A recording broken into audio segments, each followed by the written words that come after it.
माझं नाव प्रकाश साबळे आहे। ही माझी मुलगी आहे अनया। ती सध्या 10 वर्षाची आहे। ॲक्च्युली ती प्रीटर्म बेबी होती आणि तिचं वेट पण कमी होतं, जवळपास अबाउट 1 kg। महिनाभर ती याच्यावर NICU मध्ये होती। नंतर तिला डिस्चार्ज झाला आणि एक 1.5 वर्षाने आम्हाला कळलं की ती CP चाइल्ड आहे म्हणून। मग जेव्हा आम्हाला कळलं ती CP चाइल्ड आहे तेव्हा आम्ही तिला ट्रीटमेंट वगैरे सुरू केली आणि डॉक्टरांनी आम्हाला फिजिओथेरपी ॲडवाइस केली। त्यावेळेसपासून आम्ही फिजिओथेरपी चालू केली तिची। पण नंतरच्या काळामध्ये कोरोना आल्यामुळे त्याची फिजिओथेरपी थांबली आणि मग तिला स्टिफनेस भरपूर वाढला होता। मग आम्ही डॉक्टर विशाल चांडक सरांना केपन हॉस्पिटल दाखवलं की सरांनी त्यावेळेस तिला बुटॉक्स करायला सांगितलं होतं। मग आम्ही त्यावेळेस बुटॉक्स तिची केली, तिचे मसल चांगले रिलीज झाल्या त्यावेळेस आणि पुन्हा आम्ही फिजिओथेरपी चालू केली।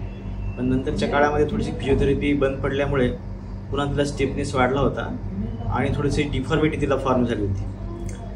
आणि मग आम्ही पुन्हा विशाल सरांना दाखवलं तिला की सर म्हणले डिफॉर्मिटी झालेली आहे, तर ते आपल्याला डिफॉर्मिटी करेक्शन करावं लागेल तिचं। तर सरांनी खूप छान प्रकारे तिचं करेक्शन केलेलं आहे आणि आता आम्ही पुन्हा फिजिओथेरपी करत आहोत। आता ती सध्या तिचे पाय सरळ झालेले आहेत आणि ती चांगल्या प्रकारे थेरपी घेत आहे आणि चांगला रिस्पॉन्स देत आहे। तर यामध्ये आम्हाला विशाल सरांनी खूप मोलाचं सहकार्य केलं।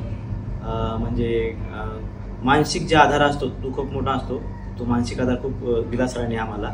आम्ही थोडं घाबरलो होतो, सर जे आहे कसं होईल काय होईल, पण सरांनी आम्हाला विश्वासात घेऊन की हे होईल सगळं व्यवस्थित म्हणून सगळी व्यवस्थित त्यांनी ट्रीटमेंट आणायची केली आणि आता थेरपी चालू आहे आणि फॉलो पण आमचा रेग्युलरली सरांकडे चालू असतो।